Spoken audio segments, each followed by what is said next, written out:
Despite the danger of snake poison, some people are really drawn to it. This is like an extreme hobby, when instead of skydiving, people like snakes, sharp teeth, and toxins that can send you to the other world. Just in case, let us remind you, don't try this at home, or on the street, or anywhere for that matter. Leave the toxic experiments to professionals such as Steve Ludwin. Relax.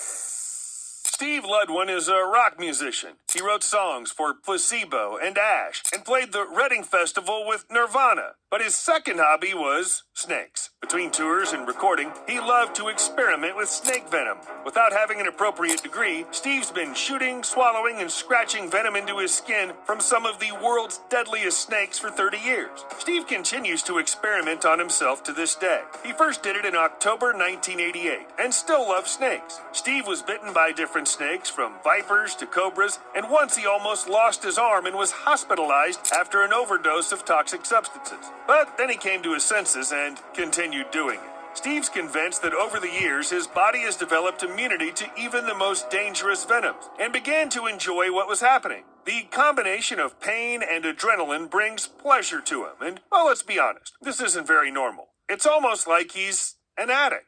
But Steve's passion for poison is not useless. On the contrary, he could really help people in the future. Scientists from Copenhagen are already studying the antibodies in his blood to develop more efficient antidotes. Usually, antidotes are developed using horses, and many of them die in the process. Of course, this is terrible, but this is how medicine has worked for the last 100 years. Steve believes that he can change things, and he's ready to do all kind of things to help.